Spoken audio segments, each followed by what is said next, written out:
Hello and welcome back to All Four Wins Football. It's been a couple of weeks. It's 8 o'clock. You're probably wishing you could turn on the BBC or the ITV, but my friends, you cannot because it's probably going to be Emmerdale. So I'll tell you what, why don't you just stay here and we'll relive a little bit of the last couple of weeks. So then you've only got a day to wait till the football. So we'll see you after this.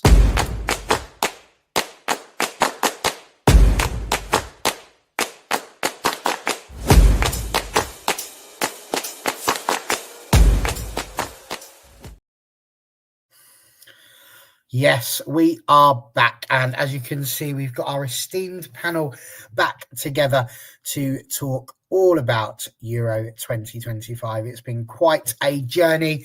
My goodness, I've enjoyed it. There's been a lot of football to watch, but done pretty well and watched them all.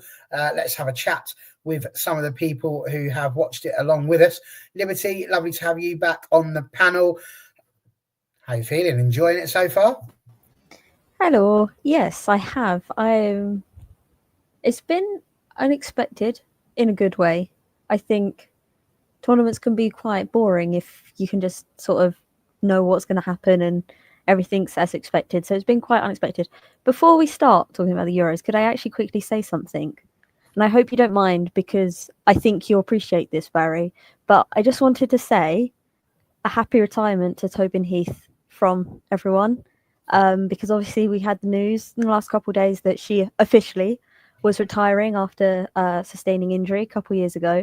And yeah, she's an icon, a legend. And I just wanted to say a happy retirement before we crack on with the Euro stuff, because I thought it was important to give her moment for such an icon and a legend and somebody who's represented 2 of the 4 clubs that are supported on this panel right now.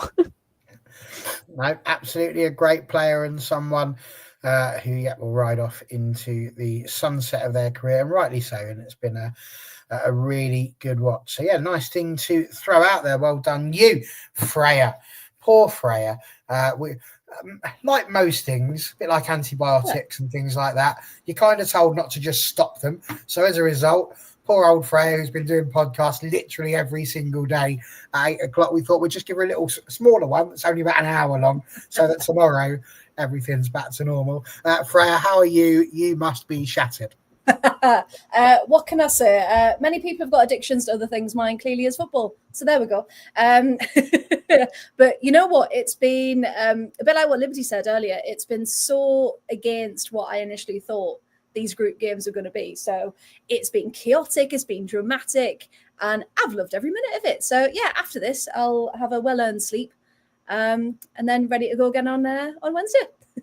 Absolutely that. And of course, we really did want to get Sean on purely because it was a big group stage for him with Wales as well. But he's travelling back, so we're going to get him on the next one. So I thought to myself, what's just as good as a Sean? And here he is. He's completely forgotten the fact that it's the women's channel, not the men's one. But there he is, one of the champions of the world, Mr. Rob over there. How are you getting on? You've been enjoying the Euros, sir? I have been enjoying the Euros, and in my defence, I've been recording. This is the 3rd one that I've recorded today because the 2 of them were on the previous bits pieces. But I do also want to say, this is the Chelsea Euro. This Chelsea shirt is going to become a Chelsea shirt is going to be an Aggie Beaver-Jones shirt in the short term, because she is becoming hero for club and country. So very, very excited to continue watching her develop. Absolutely, what a player she is turning out to be, and of course, I'm sure we will get to talk about her when we get to Group D. So what's the plan for tonight? Very simple. We're going to run through the groups. We're going to look for our highlights, our lowlights, whether we thought there was anything different that could have happened, the surprises, all of that sort of thing.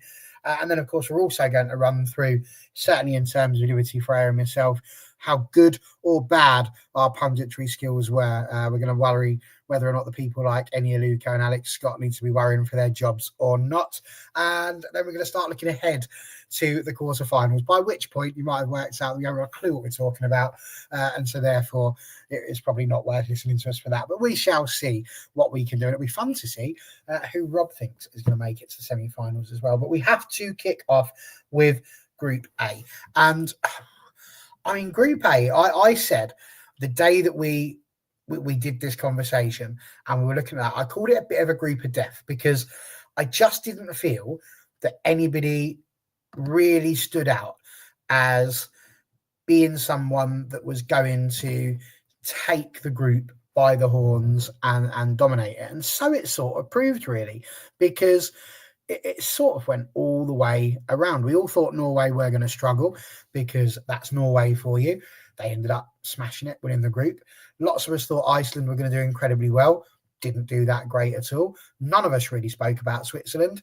And despite all of that, Finland just sort of meandered through the tournament and just, well, very Scandinavian, really, very laid back throughout it all. So that's kind of where we ended up with it. Liberty, I did not see it quite ending up the way that it did. I think everybody except Freya went for Norway to go through. But I can understand why she didn't. Did it sort of end up going where you wanted it to? Because I suppose the fairy tale was Switzerland going through. That's what I think really we all wanted. Just none of us thought they'd pull it off. Yeah, I mean, I said Iceland and Norway. Hold my hands up and say I'm sorry to Switzerland, because I just didn't think it would happen. I thought that Iceland would probably get the better of them, and then Iceland completely flopped. So I'm very sorry to the people of Switzerland. That was on me. But yeah, Norway sort of just muddled their way through and then decided that scoring goals was important when they'd already got through, which I think is quite funny, because that's like the one time it really doesn't matter too much. You've already secured your place, like don't really push the boat out now. And then they were like, well, we're going to do it anyway. But I guess going into knockouts is important that your players have got some goals in them, especially when you decide that you're going to consistently play them out of position and put Freedom Arnhem on the wing and then put other players in midfield where she should be. I don't understand the logic there, but it was good that she ended up getting some goals in that last game, that crazy last game against Iceland. That was nuts. But somehow was also not the most exciting game of that day. I do think the 1-1 draw with Finland and Switzerland for the last minute drama was more fun. I think every person watching, other than Finnish people, suddenly became Swiss and were cheering. I cheered a lot and I celebrated like I was Swiss myself because I was just so happy for them. But yeah, it was a strange group overall, but also really fun at the same time, because at no point did I think, Norway have run away with this, which is quite interesting because I did sort of think that they would, even though they'd already qualified after 2 games. It's a bit strange, but it does make for what I think is going to be quite an interesting quarterfinal for them, because I do think they're going to have to pull their socks up a bit and actually try to look like they get along and they're a team that have played football together before, because I don't think they have. No, I thought it was a hell of a group, and it finished like you said, and it was just like, say, Norway throwing themselves deep into the game and smashing goals in, at which point it was, like you say, largely irrelevant. But Freya, that Swiss game, I mean, all the way through it, I was sitting there watching it going, 0-0's fine, 0-0's fine. And then, of course, they concede and you just think, oh. And do you know what did it for me? It was when they finally scored and levelled it, and everybody else is going absolutely bananas. And then you look at the manager and she's just like, and she's laughing. She's like, how have we done this? Like, she was everybody at that moment. Like, yeah, how have you done this? What? I mean, you must have squealed a little bit whilst you're on your live stream. Yeah, I think that was one of the moments where we all went, we've watched match days 1 and 2. Nothing's really happened. They're doing, enough to get by. And then that final day, we all kind of went, where have these teams been? So the fact it was neck and neck right until the end, and then everyone in that moment, like you said, was Switzerland, because to see the crowds that have turned out, to see the support, to see stadiums pretty much sold out has been phenomenal in a country that, in recent years up to this tournament, you could argue there is interest, but not like England, not like other countries. So the fact that people have turned out, you thought, if the horse go out now, that's going to completely change the feeling of the tournament. So yeah, when they got that equaliser, yeah, we were all Pia Sondage, weren't we? We're just like, yeah, good. But yeah, Norway, the jammy dodgers of the tournament, just complete. How they've topped it, how they managed, I do not know. But hey, they did it. So fair play to them. No, absolutely. They really did do it. And like you say, God knows how. But it's nice to see, I suppose, in some ways that we've been waiting for Norway to turn up.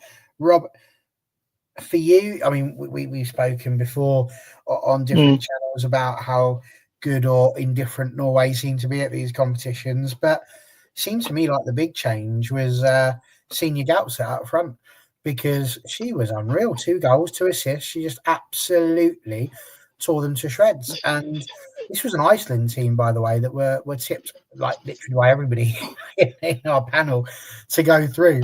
And they really won a game. So you've got to say fair play to them. I think the thing with Norway, you look at them, there's so much quality and so much talent in the side. Not only, again, obviously a lot of us, WSL fans, so we're familiar with names of WSL, but you've got people like, Ada Hegerberg and players like that you're almost just expecting to turn up at the tournament. And I think I'd say she really offered something very, very different, was sort of a very, I think quite a physical sort of option up there, in that it was quite a direct option, the sort of player you could play up into the feet, have back to goal. And I almost do wonder if the longer term plan is to have her and Hegerberg up front, because while Hegerberg is still an unbelievable footballer, a brilliant footballing brain, and still I'd back her to finish 99 times out of 100, the pace and the speed that she did have when she was younger simply isn't there. In contrast, Gaps, it does look like she's not naturally lightning quick, but she does look like she has that very good turn of pace and that good turn of speed that is so important. But I do also feel at times like Norway get a bit of a sort of bad rep from us when we're evaluating it, because almost all of us are expecting Norway to suddenly turn up. And at the end of the day, they will look at this qualification so far. They've been nowhere near brilliant, but they've got through quite comfortably. Okay, they have probably conceded more goals than they'd like, but they've still scored plenty. And they're now probably looking at the game in the last 16 against the last 8 against Italy. Realistically, getting to a semi-final for them, I think you'd have to call that a success considering the names at the tournament. One thing I will say just generally about the tournament that I much prefer to some of the other competitions, because there's such a smaller pool of teams in it, every game has been really high quality. There hasn't been one of them, with the exception of maybe slight moments in some of them, where you thought, yeah, this is sort of a bit of a dead rubber, or nothing's really sort of happening. And I think certainly in the Men's World Cup next year, you're going to get games like that where teams are either so far outmatched from one another that it's just going to be a no contest, or alternatively, are both teams that it's going to be a war of attrition rather than a war of quality. No, I tend to agree, and I'm just going to throw this question out to anyone who wants to throw an answer out. But what did happen to Iceland? Because it wasn't just us. I saw it all across the internet that they were the dark horses of this competition in terms of being a side that we expected to see in the quarterfinals. But as I say, nothing. Like, they didn't win a single game. A really poor goal difference, and just didn't seem to turn up. Was it just a little bit too much for them? Has anyone got any insight whatsoever in their mind as to why it is that Iceland just turned out to be a place where mums go? I think a lot of the focus for Iceland is on Svendis Jonsdottir and what she does bring to this team, because she is exceptional. She is a very, very good footballer, but she's also, we say this about so many players, and especially attackers, I think she's a very confidence-based player, and she has to be in the right mindset to then score the goals. And I think she's coming off of a season with Wolfsburg that has not been great for her, not been great for all of Wolfsburg, to be honest, but especially not for her. And in comparison, someone like your brand has basically been through the same season quite literally, but also in similar sort of their goal scoring for Wolfsburg, and has taken that and gone, well, I've got out, I've got my new club, and I'm just going to show them what I can do. And she's now involved with 4 out of 5 of Germany's goals in the tournament. So I think that's sort of the idea that Jónsdóttir is the focal point for Iceland has really hurt them, because when she's not having her best, everyone else sort of doesn't, in a sense. And she changed positions a couple times from whether they were going to put her on the wing, whether they're going to put her sort of as the 9. And I think there was so much uncertainty with her placement, and then what is expected from the rest of the team to help her, that everyone just looked a bit off balance. And also losing a player in the first game doesn't help. Going down and not knowing if your captain is going to be fit enough. Luckily, she ended up being fit enough for the other 2 games, but not knowing sort of the uncertainty of that also definitely didn't help them, because that would have really thrown them. But I do think there's almost too much emphasis on Jónsdóttir. She's an incredible footballer, but there's too much pressure on her. And then when she's out of whack, sort of everyone else is, in my opinion. I think just following on from that, you also have to look at their recent form.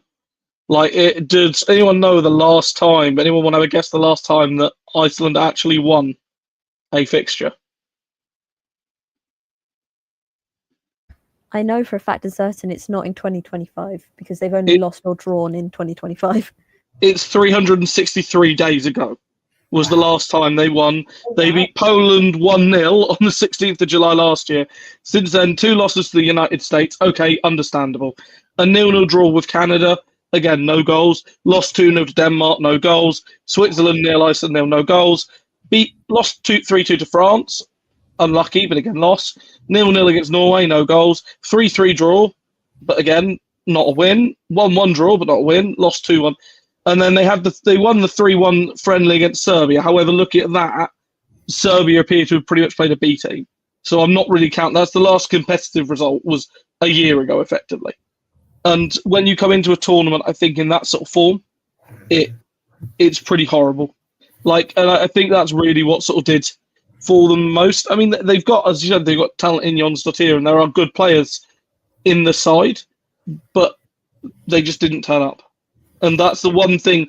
If you're a team at a tournament where you're relying on one star player, that's fine. But then you need everyone else, I think, to turn up and, put shifts in. And I think there will be some Icelandic players that will honestly say, yeah, I didn't turn up on the day. Reasonable. Did you have anything you wanted to add to that, Freya? Or? No, I think I agree in the most part. I think mentality did have a lot to do with it. Because, like we said, they're putting so much pressure on Jónsdóttir and then getting the red card and then not being able to bring a performance against Finland. And just when you're in that group as well, where you don't have any big hitters, no offense to that group, but maybe almost some complacency as well kind of came into it. Like, if we just kind of muddle through and we kind of do enough and maybe a 0-0, they'll get a point. And then, but I never felt any fire from them until that last match, and you just think, well, it's there, you can do it, so why, what's stopping you? But yeah, looking at that previous form, you can see going into it they probably didn't have the best belief in themselves that they could probably bring a tournament performance to it. So yeah, it was disappointing that they couldn't bring more. Absolutely. Yeah, no, it was a bit, and Jónsdóttir certainly brought the game a little bit more when it was against Norway, and I think at that point they knew the jig was up. So therefore, I suppose the pressure all of a sudden gets lifted, and it's amazing what happens once the pressure goes. So there we go. So that was, of course, Group A, and it wasn't a bad group at all, but Norway tops it obviously with 9 points, 3 wins out of 3. Switzerland finishing second and through goal difference getting themselves into the quarterfinals, and we will look at who they're playing, like I say, once we finished our little wrap up. But we have to go to Group B. We don't have to, but we're going to, because I'm a little bit like that, and I like going A, B, C, D. It'd be a bit odd if we just went from A to D. That would send people off in a spiral, not least me. So when we start looking at Group B, this one for us seemed almost certain. I mean, pretty much everybody did go for Spain and Italy. And of course, Spain and Italy were the 2 that managed to make it through. But Freya, we'll kick off with you on this one. I mean, Spain, no surprises. I mean, I think just about everybody in their team seems to have scored a goal. Absolutely crazy. Esther Gonzalez is on fire. Alexia Putellas is just showing why it is that everybody rates her so highly. But beyond that, lots of goals, lots of assists. We spoke a little bit there with Rob mentioning you need your players to turn up. Well, Spain have got a plethora of players who they can rely on, and every single one of them seems to be turning up so far in this tournament. 3 wins out of 3, no problem whatsoever. It really was just a battle for second. No surprises in this group, really, was there? No, and I think with Spain, though, the interesting thing is everyone's got this belief and this assumption that Spain are going to go first. We all said it. We were like, yeah, Spain are going to do it. But when you watch them, and especially in that third game against Italy, because they made so many changes thinking, we'll be fine, we're Spain, Italy really brought the game to them. And it shows that Spain aren't, this immortal being that a lot of people will put them on the pedestal. But they do have their weaknesses and they do concede goals. And I think a lot more teams need to have that belief that it is doable to beat them. So the fact that Italy did so well in that first half, I was like, yeah, go on, get it. However, yeah, you're right. You've got Esther Gonzalez. When she comes on, she just completely changes the pace. She's so attacking and just makes it a pleasure to watch. Because sometimes, again, when they're trying to do the tiki-taka stuff and it just kind of, it goes on a bit, it gets a bit monotonous, doesn't it? But she's the one driving forward. So yeah, Gonzalez has been a pleasure to watch. Top goal scorer, of course, in the competition. And then you've got Putellas, as you mentioned, top assists now, 4 assists. And you just think someone's going to have to pull out an incredibly good performance to beat them because they are getting the goals. But yeah, with Italy and Belgium ending on 4 and 3 points, looked a lot tighter in the points, but Italy very proud with how they came out. And again, even that first 1-0 win, you thought, well, it's a win. It's points on the board. You've still got Spain to come. Just, what can you make out of it? So yeah, I think with the other 3, it was tough, but very, very pleased for Italy that they managed it. Fair. Can't argue with any of that at all. Rob, same sort of question to you, really. We've spoken a little bit there about Esther Gonzalez. Now, we all know that for the last Euros, Putellas was injured, and it just sort of felt like we were robbed of the opportunity to see what a good player she is. I mean, she may well be level in terms of goals scored, but she's well ahead in terms of goal involvement. 7 in total for her, 3 goals, 4 assists. She's been absolutely unbelievable. So just your thoughts really on how you thought Spain did during the group, but also your thoughts on Italy, Belgium and Portugal. Yeah, firstly, I want to say, I think in this group, every single one of the teams in the group, I think, gave everything. I don't think it's a case like with some of them where you look at it and you think teams didn't, necessarily turn up. Some of the results, I'm thinking, the draw between Italy and Portugal and also the 1-0 win against Belgium, they're tight margins. Now, obviously, I think Spain demonstrated to us why they're such a terrifying side in the Belgium game, because they didn't start brilliantly. And then Belgium were obviously, Belgium were brave and started trying to take the game to them, and completely fine. Obviously, Alexia scores early, they equalise instantly. And then, Paredes puts them 2-1 up, and you're thinking, oh, they're going to go on and win it. And then Erlings equalises. And then literally from kickoff, you just see them get the ball back again and play an Esther Gonzalez and score again. And it was almost one of those, almost the fact that teams dared to try and defy them. And I think the put on Alexia is such a prominent one. I mean, I know there's obviously a lot of debate about Ballon d'Ors and things like that and who is and isn't a worthy winner. And a lot of the time it ends up in silly tribalism. I will be completely utterly honest. I think Alexia Putellas has that strange ability as a footballer that just has the ability to make absolutely everything look effortless that she does. And somehow it's almost as if I compared this to some of the other players. It reminds me a bit of Ronaldinho in the men's game. They've just been born a really good footballer and they're determined to enjoy it. And I think it was in the end of the Belgian game, she had that little smirk to the camera where it was just, yeah, I'm back and I'm my absolute best. And I think it was a real travesty in the previous Euros to not get to see Alexia at her best, because ultimately you are talking about one of the world's, top players, if not the world's top player. That's not to discount the likes of, Aitana Bonmatí, Mariona Caldente. The entire Spain squad is just stacked full of quality, and that's even before you start looking at the likes of, Vicky Lopez, Atenea de Castillo, Martin Prieto. Like, they're bringing so much quality, I think, from the squad. Salma Paralejo, who obviously was so amazing in the World Cup a couple of years ago, and yet suddenly now seems to have almost been relegated as a side note somehow, which is kind of nuts to think about. But yeah, I think they were really good.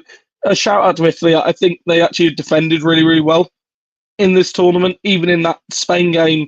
Obviously, it finished 3-1, but it was more of a case that they got picked off on the break, and I'm rather they had a go. I think it was in added time. Esther Gonzalez scored. At least they had a go, rather than sort of going out of a whimper at 2-1. At least they tried to make a game of it.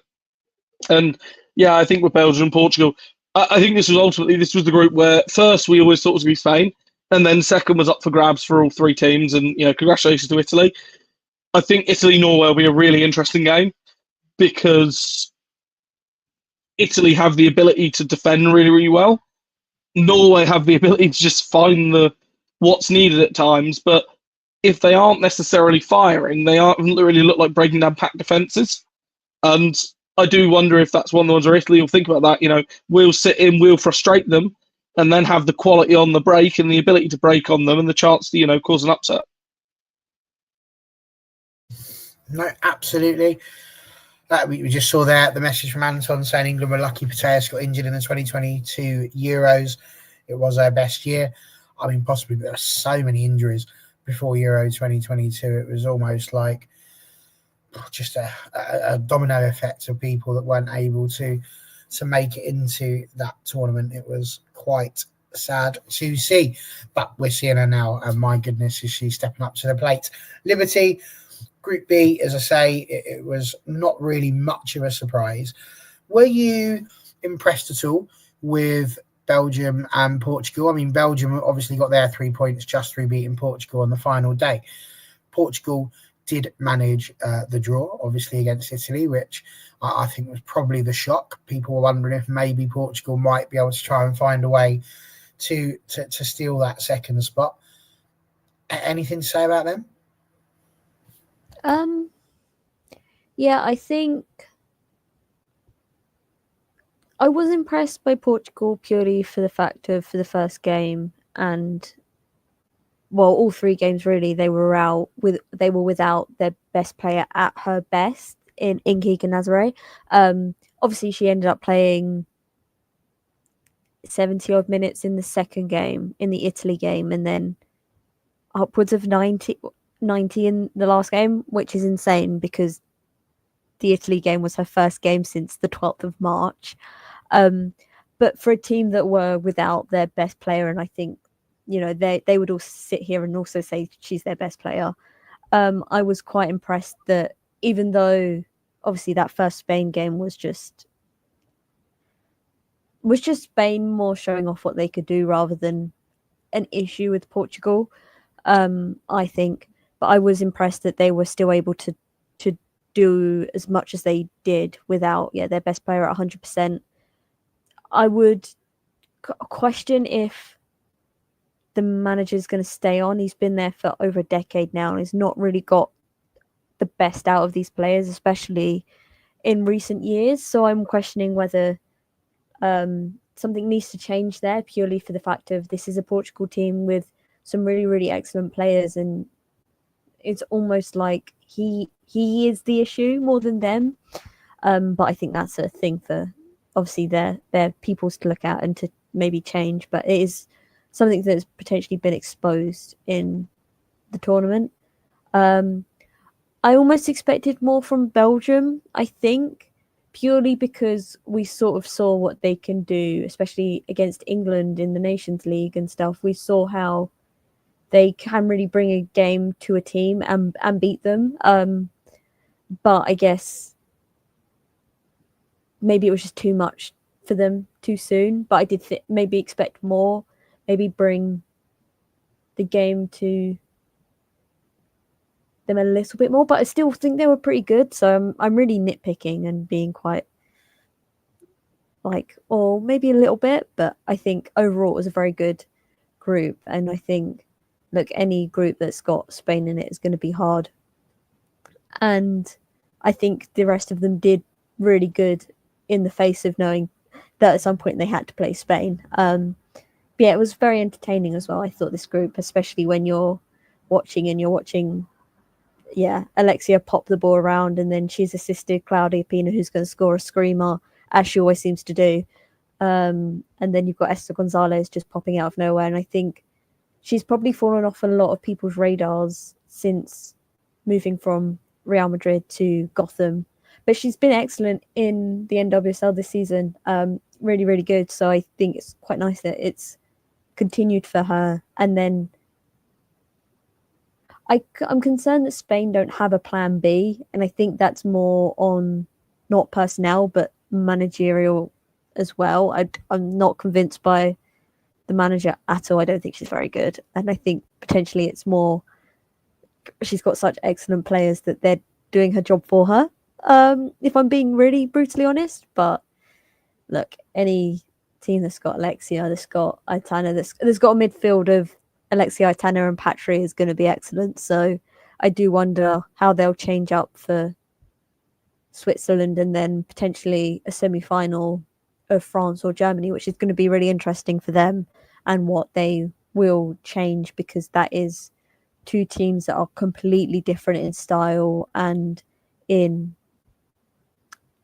want to play, as in how they want to play, than Spain, which could be really, really interesting and potentially a hurdle for them, because I don't think they've necessarily played a team that is going to want to bring the game to them as much in the tournament so far.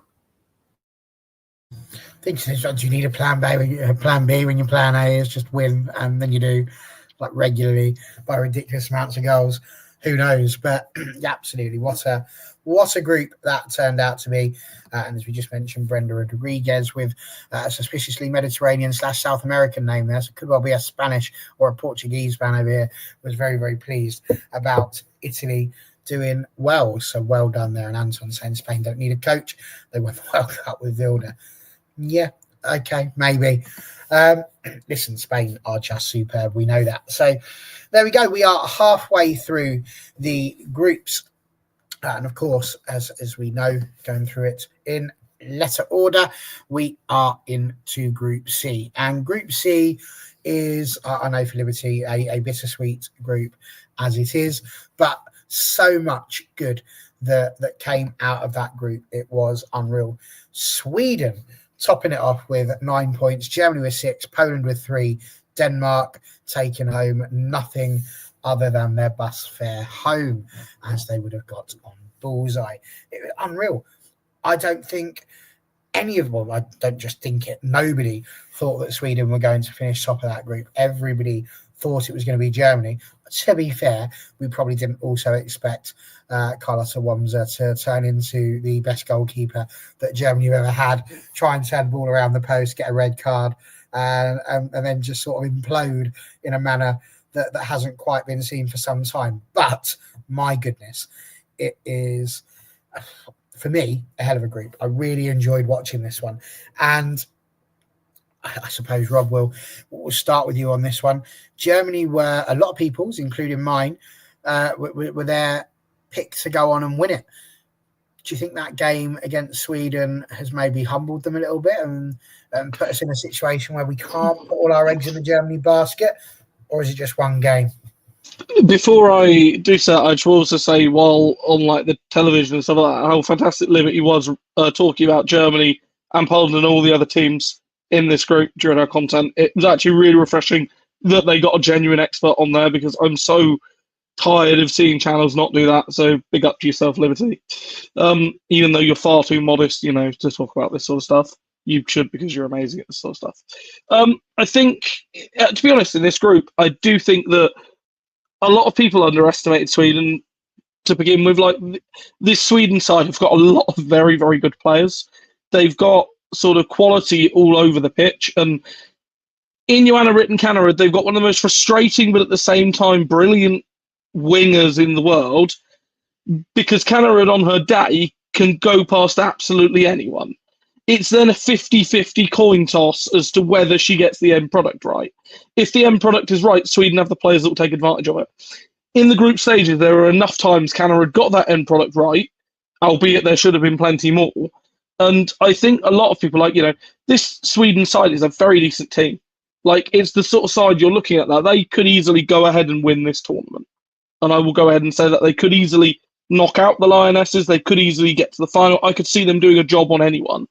And I think they've got the quality in there to be able to do that. They've also got players in there that are experienced enough, to do it. You've got Blackstenius, who obviously since her Champions League winning goal was in, the form of her life, really, and is sort of reveling in that role. You got Fridolina Rulfo, who obviously this is probably her last Euros, maybe even her last major international tournament.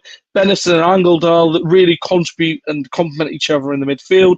The likes of Vangerheim off the bench, Yanoji off the bench, Hurtig coming off the bench. How good is it, by the way, to see Lena Hurtig after so much, off the field sort of issues coming in and doing really, really well for the country? I think no one can say it's a bad thing.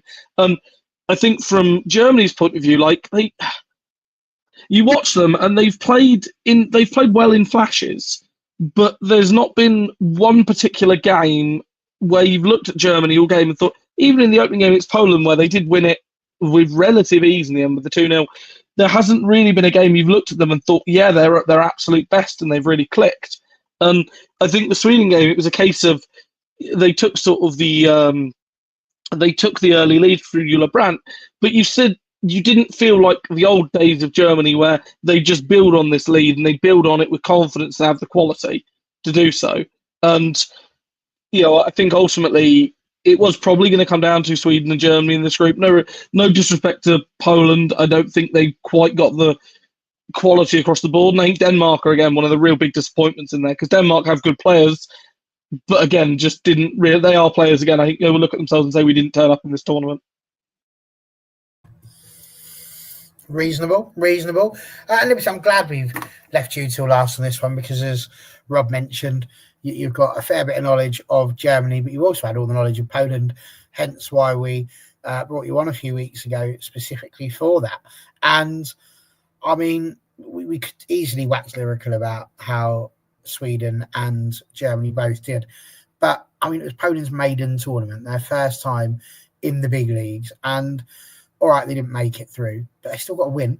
I mean, what a game that was right at the very end. It could have all gone wrong. They didn't. They held on, and they left Denmark. Couldn't save their bacon, could they? What a brilliant moment that was. Yeah, first off, thank you, Rob, and everyone for being very kind. Thank you. That was very lovely. I have never been more proud of a football team ever than I was Saturday at 10 p.m. I went into this tournament expecting nothing, and I think I'm happy to admit that, from Poland, obviously. I wasn't expecting anything. I was happy if we didn't concede too many. I was gonna be chuffed if we won a game. No, if we scored a goal. Like, one goal was enough for me, especially after Jess Fishlock scored for Wales against France. I was like, I want that for us, because obviously Sean's not here, but he won't mind me saying it meant a lot to him. He was like, I'm very emotional. I'm so happy, and I was like, I want that. I want that for one of us. And then to do it, to score the goals and then win it was insane. Saturday was a very, very heavy women's sports day in Poland, because you had Iga Świątek winning the ladies singles at Wimbledon, the first Pole to ever win a slam at Wimbledon ever. And then just win it 6-love, by the way. Spanked the poor woman on the other side. It was absolutely insane. Heartbreaking. Yeah, and then to go from I watched that because I'm also a tennis fan, and Iga's my favorite tennis player because Poland. To go from that and then I was like, if we get a goal tonight, and we have something to celebrate, and we go home with something to celebrate. Happy days. I'm so completely okay with that. And then, so I was trying to watch both games at the same time. And so I had the Poland game was on my phone because I had to pay more attention to the Germany game. And so, because it was on ITVX, it's behind like real time. So I'm not a person that's like, I don't want any spoilers. I don't know what's going to happen. I don't care if like the notification comes through from the apps that you've scored before you watch it. I'm like, I really don't mind. And so it came up 1-0 Poland, and I went, hang on a second, didn't believe it. And then, yeah, obviously then watched it. And I'm going to admit it, I cried. I was so happy. I think it's a moment that Bidas deserved. I think to be dropped for the second game against Sweden was a mistake. And then when she was brought on in the second half, she really showed what she can bring to this Poland team. I think she's a real asset. I think she's a player that can easily match Eva Pajor's levels and help her be her best in this Poland team, because it's not a team like Barcelona that everyone is on Eva's level. That's the reality of this Poland team. But we have the talent to bring to her level, and I think Badia's definitely one of them. And for her to have the first goal in a major tournament in Polish history is incredible. And then she went and assisted both of the other goals as well. The third goal, bit tedious if you call that an assist, because she tries to go for the shot herself and completely misses, but she touched the ball, so it's an assist. But there, she had an unbelievable game. I think for Eva to get her goal as well, I think meant so much to her. She's the top goal scorer in Polish women's history, the best Polish footballer potentially ever. Obviously, whether you want to say it's her or Lewandowski is a debate up to you, but I'm say she's the best ever, personally for me. And so for her to also have that moment, especially when a lot of talk going into this, especially from sort of big media and newspapers, was she is the best. She is everything to this Poland team. They're going to be nothing if she doesn't score. And I think that would have probably weighed heavy on her, because basically there was insinuation that we don't score goals if it's not for her, which is just not true, because we had 8 different goal scorers in the Nations League going into this tournament, and not one of them was her. And we had our pre-tournament friendly was against Ukraine. So it's not the same level as playing Germany or Sweden, but we played Ukraine and we scored 4 goals and she didn't touch the pitch. Like, this is a team that has goals in it that aren't just her, but for her to have her moment, and I think you saw her face after she scored, she was so happy, and then to do her little celebration was quite fun. I don't know where that came from. I think it's probably something they discussed beforehand, but it was just so lovely for her to have that moment as well. And then, yeah, to go on and win it was insane. It's quite unlucky actually for Nadia Nadim to have her goal ruled offside, because she's already said that this was going to be her last major tournament for Denmark, and she's been such an asset and such a key point of this Denmark team for so long now, that my heart almost broke for her that it was ruled offside. But at the same time, also it did mean that Poland could go and win, so I'm not too upset.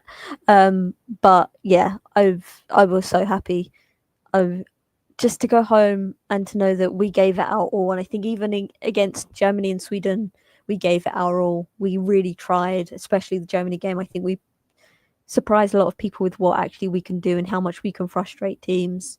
Yeah, I'm just very happy, and I think this is the sentiment in the Poland and in the sort of the women's team at the moment is, this isn't the end. This is just the beginning. We've gone home, but this is the beginning of a really bright future. And what Nina Patalon has done in 4 years to get us to this point is incredible. And I think, this is just the beginning, and this is going to be a place where we push this team and women's football in Poland to a place where it deserves to be, because we have the talent and they deserve the stage too. No, absolutely spot on. And it was, like I say, really quite good to see them do well. And Josh was saying, I was also watching 2 games at once last week. I think we all were. I had one game on my iPad, and then the other game I put up on me laptop as well. And of course, every time a goal went in, I either had to shrink what was going on the laptop and use the Twitter app on that, or try and do it on my phone. It was absolutely crazy. And I loved it, though. Absolutely superb at the same time. And that Poland game against Denmark, again, everybody put in for them, because that's what you want to see. You want to see these new teams coming through. And we sort of spoke about it a little bit in the last show. When you start looking at these teams and you start thinking about, the 20 nils that they're wearing, like England against Lithuania and those sorts of things, or Latvia, sorry. And you just end up thinking to yourself, this isn't what you want to see for football. But when you start seeing some of these teams that since then are really starting to make a go of it, and the fact that we're seeing newer teams come into the competition, it's absolutely outstanding, really, to be able to see that. Freya, I know that you're somebody who's been watching 2 games of an evening as well, whilst trying to talk about both at the same time, which must have been quite difficult for you, but you did it incredibly well. Talk to us a little bit about Group C, because I think, Liberty's spoken at length there about how Poland got on, but again, Germany and Sweden, probably the right 2 teams to go through. But I don't think any of us really saw Sweden doing what they did. No, and just echoing what Rob and Liberty have said, Sweden have got so many key players, but it's getting them all to link together to perform at that level as a team. And, Ritin Kaneryd was fantastic throughout this tournament. And what you're saying there about watching them and kind of, commentating on them, I resorted to just noises at one point, because on that last match day in Group C, we had, so me and Adam Salter, who I think most of you probably know, we were doing it Soccer Saturday style. So I had Sweden, Germany on, he had Poland, Denmark, and he is the most expressive person when it comes to a live watch along. So every time there was a shot in it, that it was VAR denied, and all of these things were going on. And you're just like, this is why we love this tournament. Because if you would have said Sweden, Germany, I think probably before the tournament, even last year, maybe last couple of years, you would have gone, Germany going to smash that. That's fine. Sweden will, they'll try, they'll have a good goal, but it's going to be Germany. So the fact that Sweden kind of went, you know what, we're going to show you. We're going to show you exactly what to do. And it was just phenomenal, but not just topping the table, but topping it with an incredible goal difference as well. Because what was it? Just getting it up, like 7 plus 7, and Germany are on 0. Like, it just, looking at the stats, which we all know tell a different story to the reality sometimes. But yeah, you can't deny the power that's in that Swedish team. And a lot of people were saying, if England finished first, would it be better to face Sweden or Germany? And a lot of people said, it'd be better to face Sweden. Like, that's more doable. And again, comes back to that mentality of, can we have a chance? Can we actually do it? But now I'd say Sweden look the more deadly with how they've been playing. So I'm actually quite worried about that matchup. But yeah, Germany, again, Jule Brand was fantastic. Schuler started off really well. Absolutely devastating for Julia Gwyn with her injury. And I think that probably knocked them as well and their confidence, because what a presence she is. And so unlucky with injuries and tournaments. You just think the last couple of tournaments, she's been injured, and you just think, when are they going to have like this perfect run almost without these key injuries? So I do think that played a part, but they still played really well enough to obviously qualify in that second spot. But yeah, Poland and Denmark. Poland, we were watching it going, we were echoing Liberty, being like, just score. Just, it's coming. We can feel it. Like, this is going to be it. But yeah, really disappointing for Denmark, and Pernille Harder as well. She went off injured. And again, is this going to be her last major tournament? We don't know, but that's certainly not the way she would have wanted to end it either. So there's been a lot of moments where teams, you wouldn't have wanted to see it end like that. But yeah, overall, I think a disappointment for Denmark, but I think we can say out of all the teams, no one's like embarrassed themselves. Yes, some teams have been a bit disappointing, but no one's been a complete like write-off from the beginning. So yeah, I think overall in Group C, that was one of the most fun and chaotic groups to watch. Absolutely, especially when trying to commentate on it. No, absolutely couldn't agree more. And Josh was saying here, I normally don't usually watch other games outside of the England games, but I'm glad I've watched every single game of this tournament because the game's been so fun to watch. And I think that's it. You know, I was around a friend's house at the weekend and I was speaking to his missus and she said, oh, yes, we've watched every game so far. I went, oh, what did you reckon to some of these games? Like, you know, the Poland-Denmark game, that was pretty good, wasn't it? And she went, oh, no, just the England ones. Well, that's not every single game, is it? That's two, and you're about to watch the third. Like, what are you talking about? And I said, and I've watched every single game. I've seen every single one with my eyes. She's like, oh, that's commitment. It's like, no, it's not commitment. It's just entertainment. It's no different to sitting there and watching EastEnders every night. You know, it's just, it's better, actually, because, you know, the acting's better, which is really good. I jest. I love EastEnders. So, Group C. Group D, of course, would be the only group that by the time we got to the final game, everybody could still get qualification or go home. It was a crazy group, and one that I think when we previewed it, we were pretty unsure about what could happen because there were four almost unknowns. England's performances up to the tournament had not been those of champions. It certainly hadn't been anything to instill confidence in them at all. France were gradually picking up steam. The Netherlands, of course, were a side you never want to count out. And, of course, Wales been in their first one. You just never quite know what to expect. And so it turned out, really. We'll kick off with you again on this one, Rob.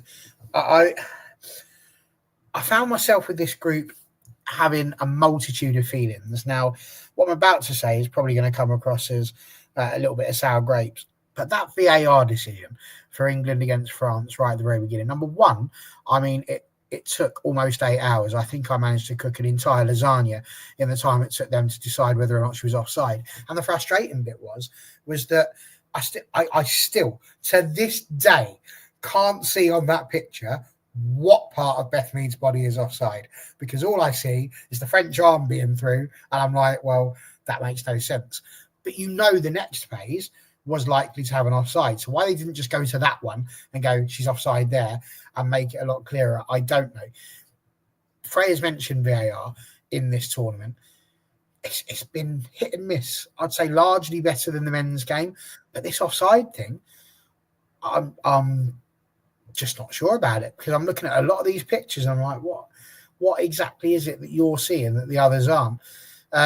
So that's my first question is based around the VAR, but then also your thoughts on the group in general. France doing incredibly well, getting that win against England, which I think focused England in terms of what they needed to do, and they certainly came out fighting in the next two games. But Wales doing absolutely fantastic, having their Poland moments and their abilities to get out there and get goals. Maybe not win the game, but certainly to do well.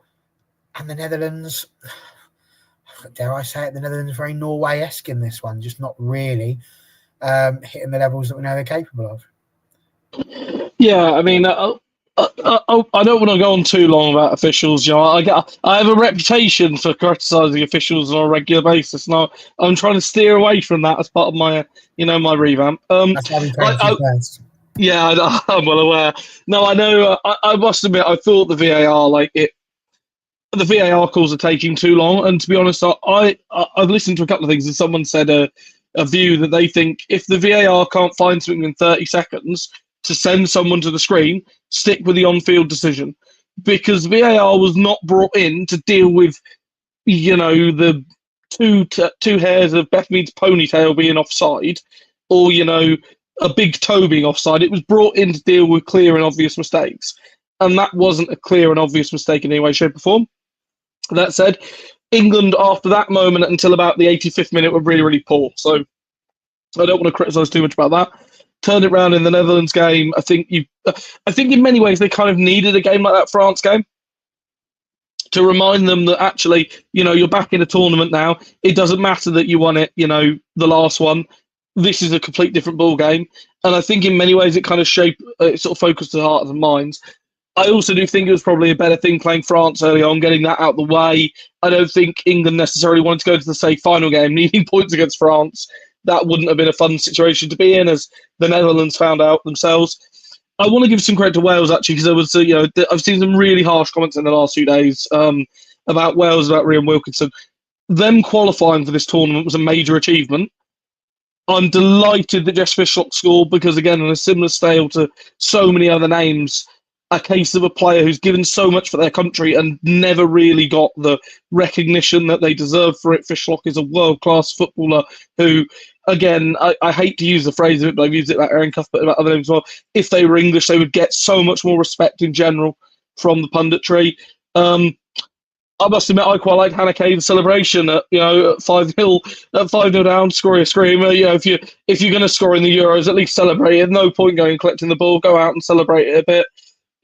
It's fine by me. And I think the Netherlands, I don't know if it was disappointing them. It kind of feels like they kind of felt this tournament was the perfect example of sort of the changing of the guard for the Netherlands. You had so many players that were victorious back in 2019 that are still in the squad, and ultimately there's such a reliance on Viviana Miedema to turn up for them in a similar way that we talked about. They were Pelina Harder for Denmark or Eva Pajor for Poland. And I almost at times felt a bit sorry for Miedema, especially in the opening couple of games, because it was almost as if you were expecting her to pick the ball up on the halfway line, go around 5 players and put it in. And it just simply isn't going to happen. Like, okay, Wales made the mistake of standing off of her and she put it in the top corner. England were never going to do that. They're far too streetwise, and there were enough players in there to know Miedema could do that. I'm sure Stanway herself was thinking about it, thinking, if you go past a couple of players, I'm just taking you out, because that's what, good players and tactical fouls do. I do think that, England will actually be relatively pleased, I think, to finish second, because they've fallen on the nicer, and I use the term nicer in brackets because it may not be the easier half of the draw on paper, but every team is there now on merit. As for France, I think it's a chance now to really see this French side has the ability to win the tournament, but as we've seen historically, France have often started well and then, similar to the last year, started brilliantly, were brilliant in the group stage and then went out like a light. Now is the chance to see they play a Germany who themselves are, reeling and sort of need to recover from their previous game. One big hitter is going to go out probably earlier than they'd like. And I think it's just I personally really enjoyed the whole group. And I thought, again, every game in the group was good fun. Obviously, Wales towards the sort of in the first half of, the final game, maybe made some mistakes and were taught a bit of a lesson at times. But ultimately, the Lionesses are capable of doing that to anyone. And I don't think we can say, they should have done much better. It's just the fact they came up against 3 really good teams. And if they'd maybe been in a different group, I think they'd have put points on the board. Yeah, reason. I mean, you mentioned Miedema. I felt sorry for Miedema because she scores 100th goal and 2 of them do the right job and put the 0 up there, and the poor lady next to her couldn't make her mind up what she was doing. She put up 2 and a 3, so 2,300. I don't know if that's how many minutes it took for her to finally get the 100th goal. I don't know, but she must have been absolutely gutted. Imagine that, spoiling such a celebration and then it being photographed by everybody. But there we are. I thought, Liberty, that it was just a really interesting group. Netherlands, we said, Miedema getting her 100th goal in that first game against Wales, and Wales had done so well up until that point, 44th minute, and still 0-0, and then Miedema just pulls one out the bag, and they really struggled after that. Netherlands managed to almost set out a marker. They seemed like they were going to be a team to look out for. England missing out to France, and it all just seemed a little bit oof at that point. But then, of course, France go on to defeat Wales. And, I mean, I thought England did pretty well against the Netherlands. Just absolutely blew them away, just what they needed to do.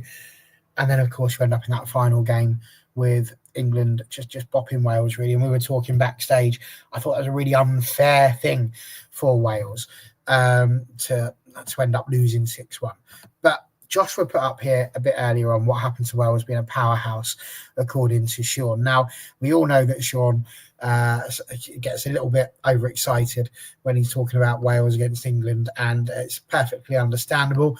But as much as we talk about that, we know that Sean was in my opinion, he was just talking passionately and excitedly as he should do, because they're finally at the dance and having the opportunity to do it. But you spoke a lot about Poland. Wales really did do not just themselves proud, but the tournament proud. They didn't just turn up. They weren't just a side. They did lose every game, but they weren't just a side that were there to be beaten each time. Jess Fishlock scoring that goal against France. I mean, you didn't have to be what's his name, Nostradamus, to work out that she was going to be involved if there was a goal somewhere. And then the assist, of course, in the England game. There was just some really good moments there for Wales as well. So tell us a little bit about what you think they brought to the tournament, as well as your other thoughts on the group. Yeah, I think Wales had the ability in this group to probably expose some teams' weaker sides. I think when you have, three big teams that are all expected to do well in a Euros, that there's too much focus on that, and then you have the fourth team, in this case Wales, who was, I'm not trying to say they're forgotten about, but I think that when you then turn up to play them, you're not expecting, if you're England, France or Netherlands, to be exposed in a way that you would be against the other two teams. But I think once again Wales had that ability. They exposed that France can be got at, and they can, be vulnerable on the break, and then you can score. Okay, the goal itself is quite scrappy with the pass along from Holland to Jess Fishlock, but she broke away from the defense to get in the box in the first place, and it was actually a really good run from her, and I'm glad it ended up in a goal purely because it was really good. And then they basically did the same to England, where you look at it and you kind of go, once again, where's Lucy Bronze? Because basically the person back defending is Jess Park. And that break is really good. The assist across and then the finish is great. So I think they have shown these teams, that the rest of the tournament, that these teams aren't invincible. I think we should have a similar conversation about France that we do about Spain, and the fact of they are very, very good and they will score goals, but they are not indestructible, and the defense is probably their weakest part, especially if they have to rotate like they did in the Wales game. I think they rotated because it's Wales, but I think that's naive. 78% of the time.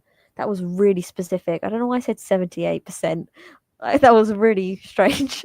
But I think if, God forbid something happened to somebody in the Germany game, in the France back line, what then happens if they go through and they have to play Spain? I think it is concern, because you don't have someone like Wendy Renard who will just be there and sweep it up, which is, a debate in itself. But the fact that they didn't have their captain because she was injured coming into the tournament, they didn't have Renard.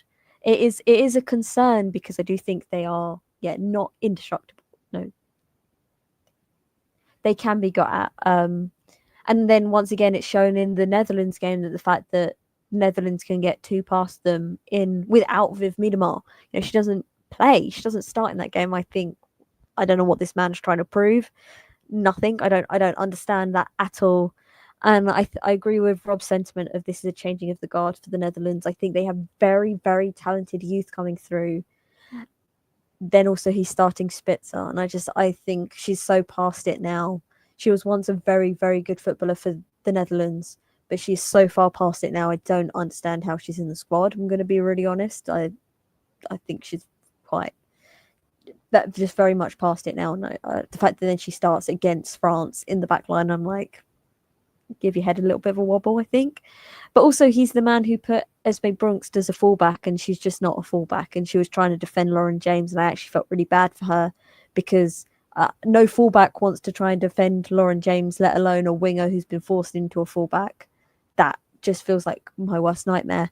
But it was a bit disappointing for the Netherlands by the end. But at the same time, they also came into this tournament with not a great run. That 4-0 loss to Germany last month probably still hangs heavy. And then the fact that they were just kind of coming in with not great form, players that look like they're almost against the manager. I know he's leaving and this is the end of this like chapter, but it just was not good vibes all around. And I think that probably translated to the pitch, especially against France and against England quite heavily, because I don't think if they were sort of a cohesive unit that they'd necessarily concede 9 goals in 2 games.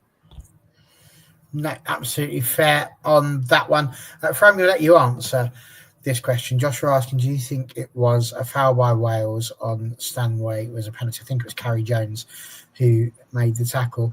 Like, I mean, if it was inside the box or outside. Now, I'll be honest, when I was tweeting this out, I didn't even think it was a foul. Like, I looked at it and I'm like, not entirely sure. What's this been given for? If anything, it looked like Stanway trod on her foot. And then all of a sudden they're checking to see if it's a penalty. And it's like, well, it did happen inside the box, which it did. So, you know, the contact, if any, was inside the box. But, I mean, it turned out to be brilliant for England because it was a nice early goal for them. But, I mean, bit of a harsh way for Wales to sort of start the avalanche, really. So I'll let you answer that question. And, of course, feel free to wander on with your thoughts of the group. To wander on, that could be quite dangerous. We were watching it live, and I think all of us did a resounding when that was called, and then suddenly it was VAR, like you said, penalty, and we were like, for what? And then when they slow it down, it always looks worse when it's slowed down, doesn't it? And then you kind of see a bit of contact, and you just think, if that's the way the game's going to go for Wales, then I feel so sorry for them, because that wouldn't have done anything for them emotionally to have that happen to them so early on. And we said, you know, after England didn't really turn up, and a bit like what Rob said, they needed that. They needed that, you know, humbling in a sense to be like, this is a level you've got to be at. Either you raise your bar and go past it, or you're going home. So I think that was a good game to get out of the way first. But yeah, by the time England got to that game, I think we all said from an England perspective, they need an early goal. They need to just go for it, and go for it. They did. But I'm so glad. And we actually celebrated Wales's goals because we were like, it's been coming. And the best thing about Wales and their fans and their support, but the team, I never once thought they were out of it. They never once stopped fighting. They never once went, right, we're just going to park the bus. They kept going. And Jess Fishlock, you know, her getting her goal, I've said it before, but it was like it was written in the stars. First tournament, probably her last one, although a bit like Lucy Bronze, just probably still going to be 90 in coming into the starting lineup. But yeah, for her to have that moment was just phenomenal. But yeah, with the rest of the tournament, I know Netherlands, again, are having lots of problems. And I think if they're going to... It's hard. Yeah, if they're going to progress, the manager needs to change. They need to completely start afresh and really think about what their game plan is going forward, because there is so much unrest in that team behind the scenes. It's not fair on anyone. It's not fair for the fans. And you see how many fans turned out, because everyone wants to be in that fan walk. Every single time you get a tournament. So yeah, I think they owe it to the fans, the federation, to just think, right, what needs to change, because that's not who you think of as the Netherlands. But I just want to say on Rhian Wilkinson, what a manager she has been, because there was a moment in that England game where they were a couple of goals down, and from the sidelines they had a bit of a talk. I think it was drinks break, and she didn't look angry. And she didn't look disappointed. She was like, right, okay, it's not working. Let's go change it. Let's keep fighting.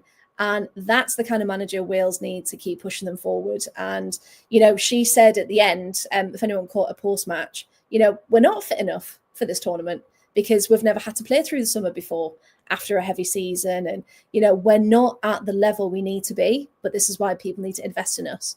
And this is where we need to start. And a bit like England after the last Euros, it was like, okay, we're here.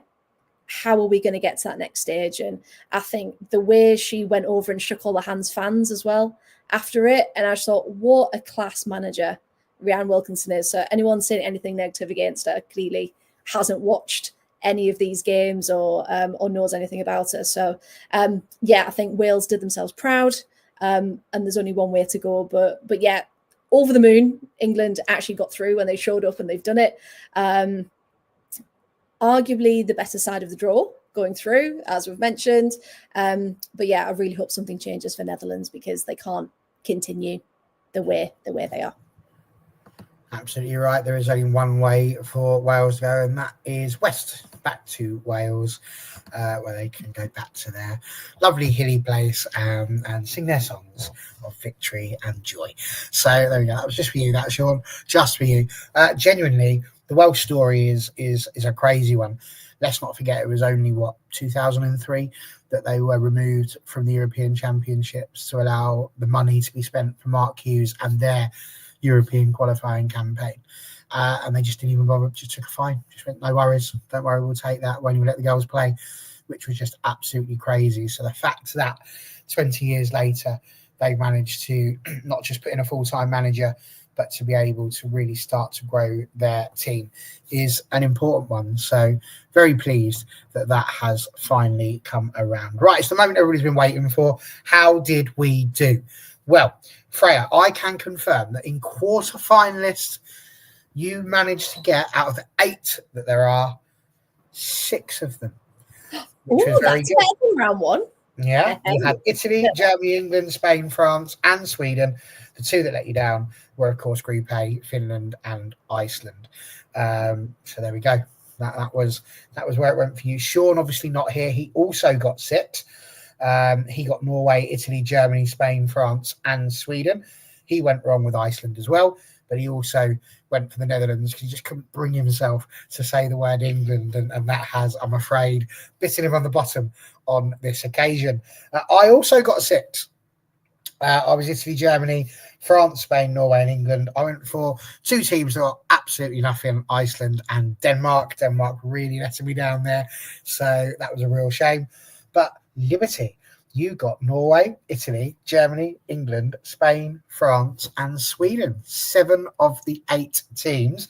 The only one that let you down, of course, being Iceland. So I think it's all agreed that we're not going to be taking summer holidays to Iceland. They very much lost us as customers for the course of the next couple of years.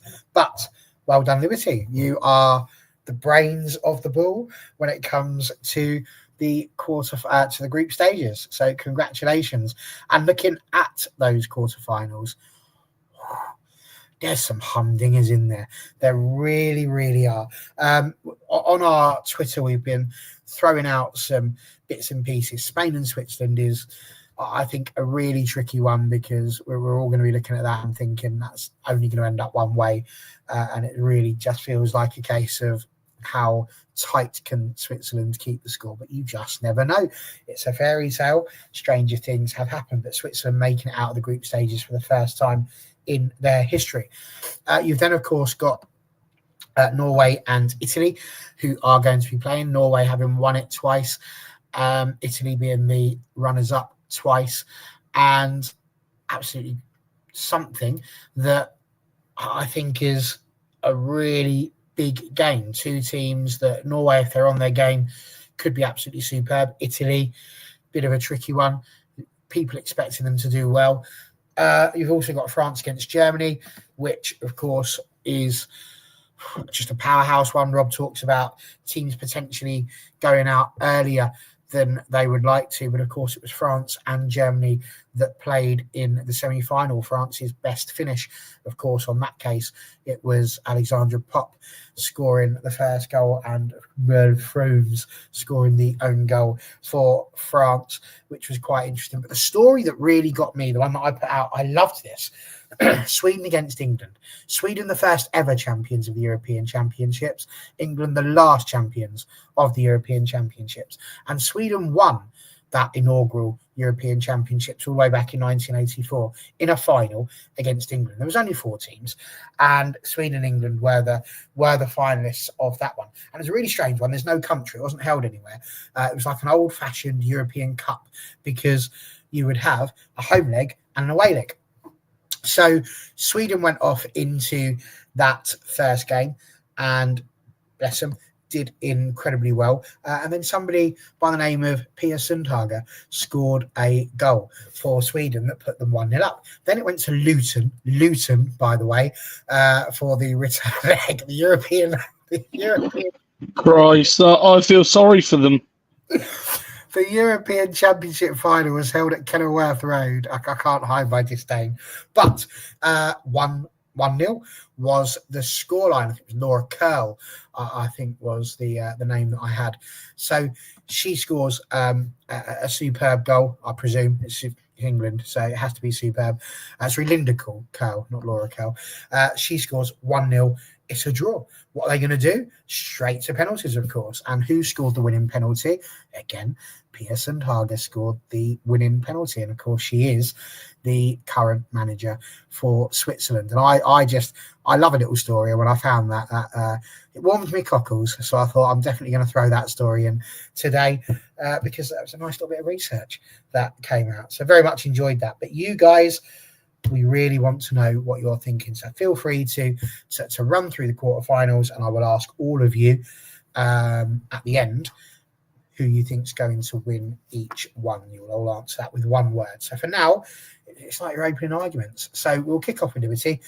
Go for it. What do you reckon? Norway, Italy, Sweden, England, Spain, Switzerland, France, Germany. What sticks out for you?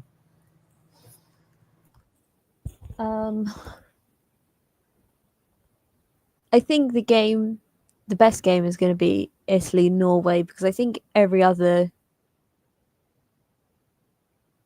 matchup will have a favoured team, but I think Italy and Norway are potentially the two that are so even that you can't call it.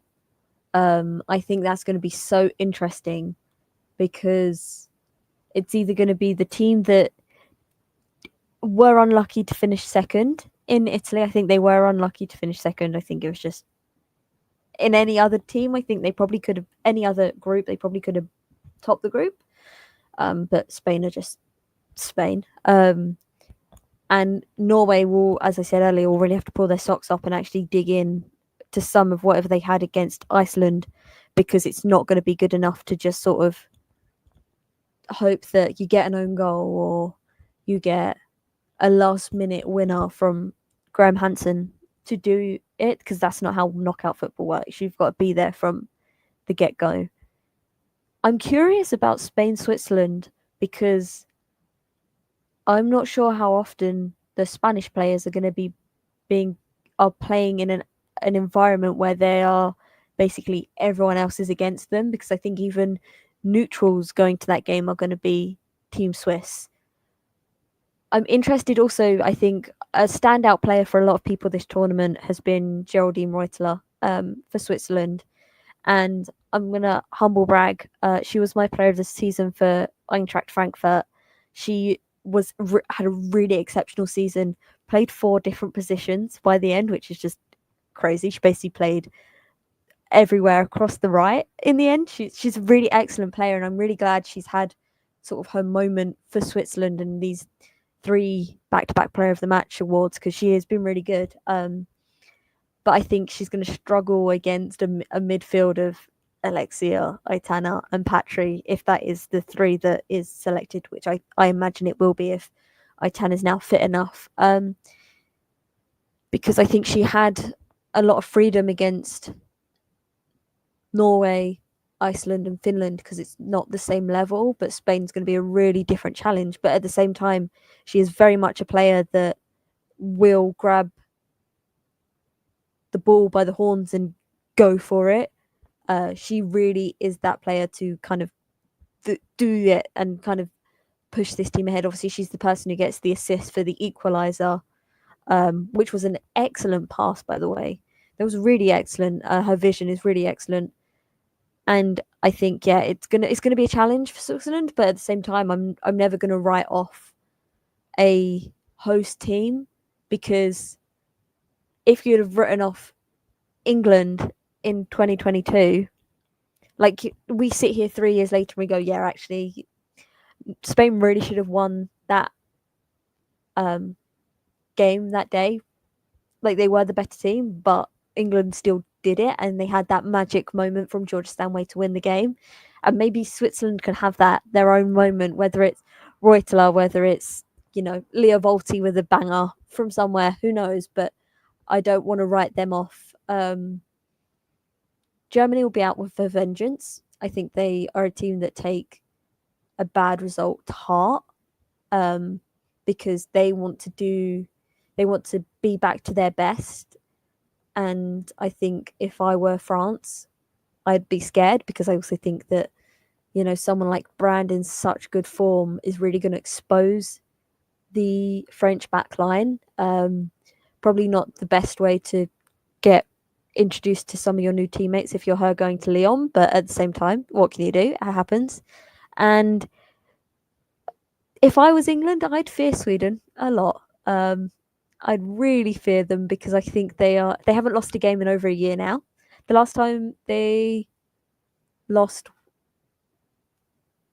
was the game before the 0-0 loss, a 0-0 draw to England in the Nations League last year, I think.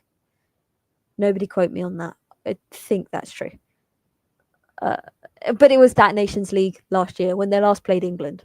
And that 0-0 in Gothenburg. And I fear them. I think they have really excellent talent. I think you've seen that they can rotate and they can bring out, someone like Hanna Lundqvist, who I think is a really excellent fullback, and they can bring in Smilla Holmberg, who is 18 and also a really excellent fullback. She really, really handled Clara Buell really well, which I think, she's a player that, for people who don't know, she plays for Hammarby, so I follow her, incredibly closely. And Buell was her hardest challenge to date. There is nobody who she had played against other than maybe Guru Reiten in the friendly against Norway was probably the other close player. But Buell is such a talent and such a strength of this German side but she did really well. And also then she gets her goal and she changes the game. I would, if I was England, I'd really, really fear what Sweden can bring, because you have your starting 11 of, what Blackstenius can bring, what Aslani can bring. And then you have, as Freya said earlier, they're going to bring off Lena Hurtig from the bench. And she's really shown she is back to her best and is playing with a lot of happiness, which I think we're also happy for her.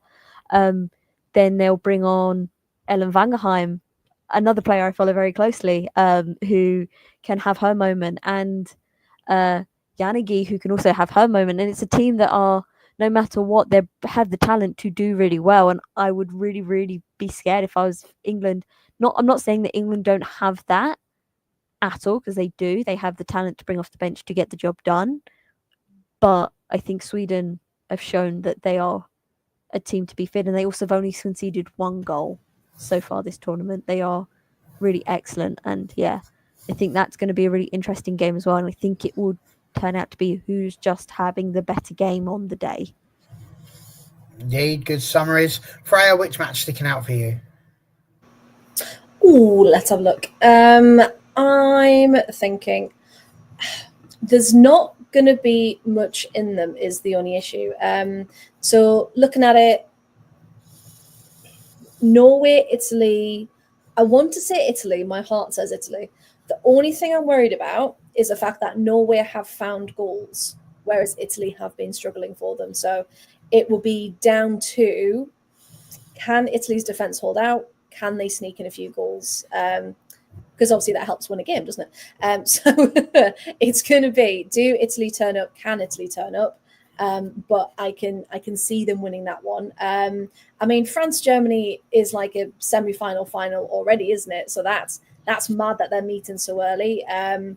If I was Germany, I'd be worried, because France have shown that they're quite dangerous already. Sweden, England, again, I am worried, but I hope that because Group D was at such a high level anyway, that the teams are ready to fight and they don't need a bit of time to really get up to speed in that game.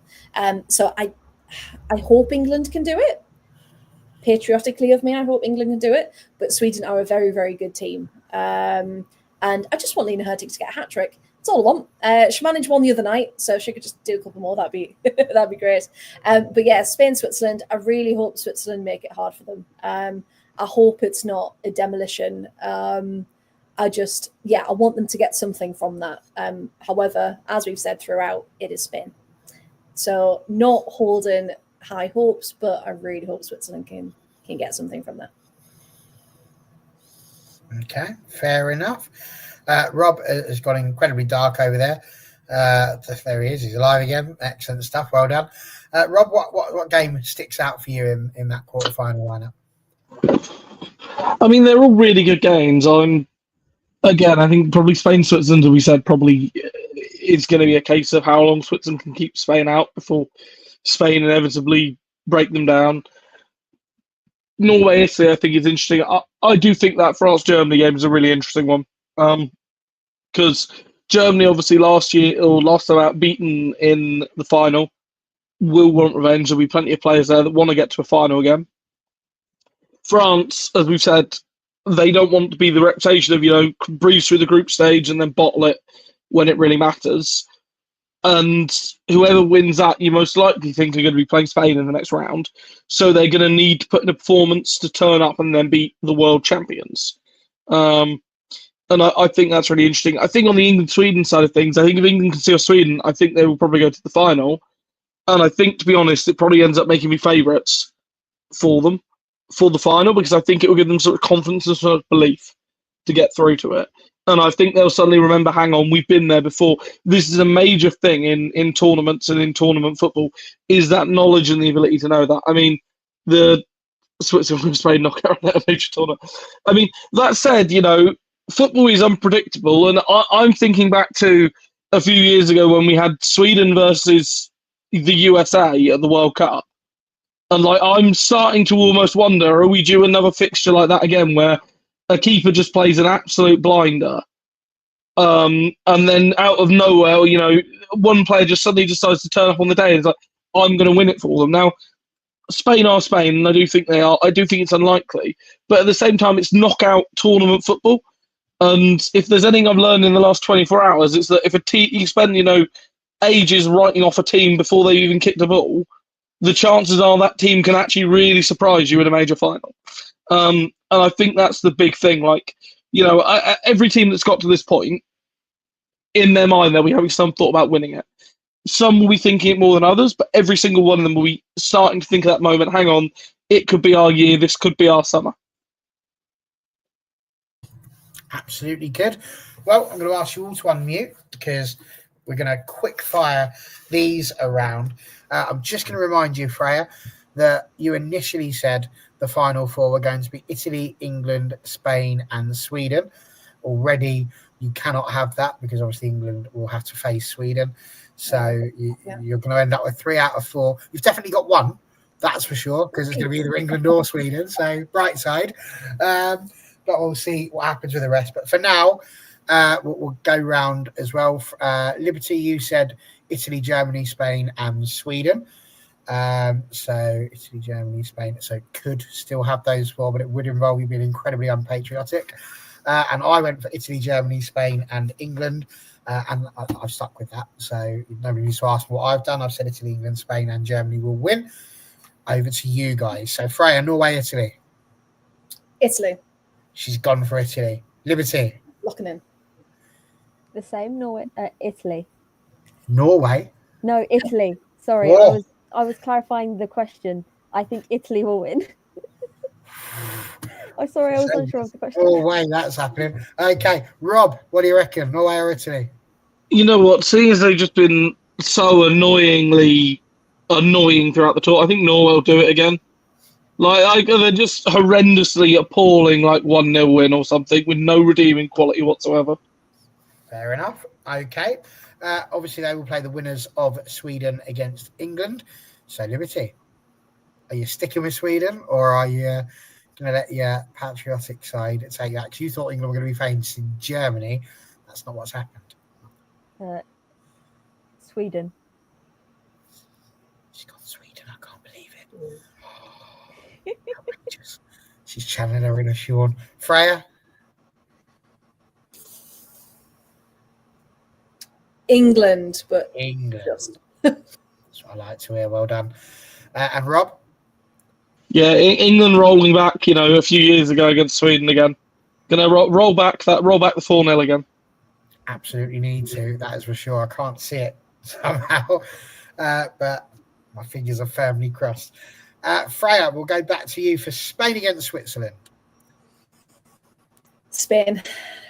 Spain. I kind of thought that was going to be the answer. Liberty, I presume that's going to be the same answer. Unfortunately. Yeah, and Rob? There's such a temptation to just be contrary for the sake of it. But no, I think Spain will probably do it. Yeah, I think all of us are in agreement there. And of course, the last one, and this is the one that is literally flip a coin and see where it lands. France and Germany. Freya? I'm going to go France. She's gone for France. Liberty? I'm going to stick with my original and I'm going to say Germany. She's gone with Germany. I also went for Germany. Rob? Purely because I got them in the work sweepstakes, I'm going to go for France. Well, there's no better way to do it, really, is there? I got them in the sweepstakes, so I'm just going to stick with them. There we go. You could have gone for Germany, and then you would have been all right no matter what happened. You didn't win the work sweepstake, but at least you got it right on a live. My reputation on the internet's already, already non-existent, so I may as well at least have a chance of winning some money out of it. Fair point. So I have one final question, and it's one that I don't think any of you are going to know the exact answer to. But I'm going to give you an opportunity now to win a bonus prize here, which is simply this. I've been keeping track of quite a lot of what has happened over the course of the last 12 days. And I wonder if you've got an idea as to what the total attendance in all of the group matches might have been.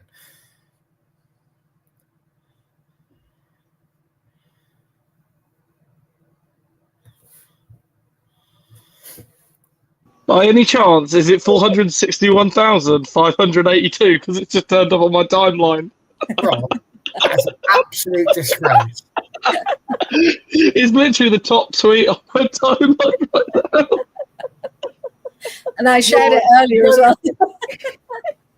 Yeah, I think it's because I've seen it because people shared it.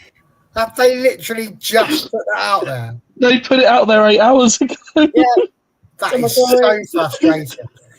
Genuinely, look, I've been keeping all of these.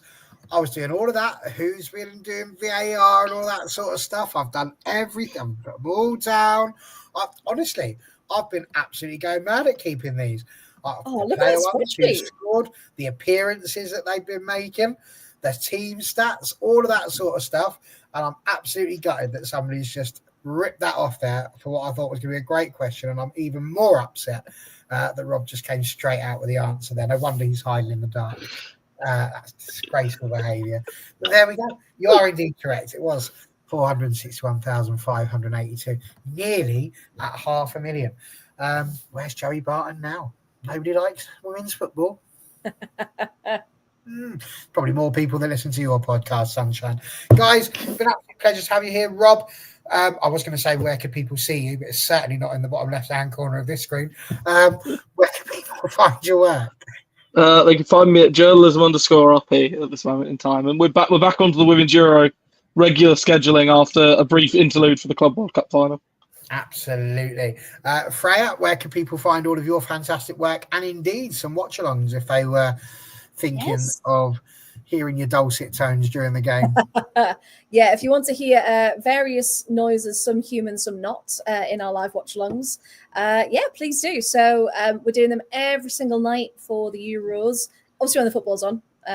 So starting back from Wednesday, we're on the Haaland 15 Yards and the Absolute Football Podcast. We're in partnership during the Euros, which is quite fun. And then me personally, I'm at T30 Rights across all socials. Absolutely brilliant. And of course, Liberty, where could people find all of your fantastic content? Everything is just Liberty Simons. I don't think there's many Liberty Simonses in the world, let alone in women's football. So shouldn't be too hard to find. It's quite fortunate of having fairly unique name. There we go. Well done. Thank you very much, everyone, for joining us. Thank you for getting involved in the comments. We've got 4 absolutely massive games of football coming up. That's your Wednesday, your Thursday, your Friday, and your Saturday night booked up.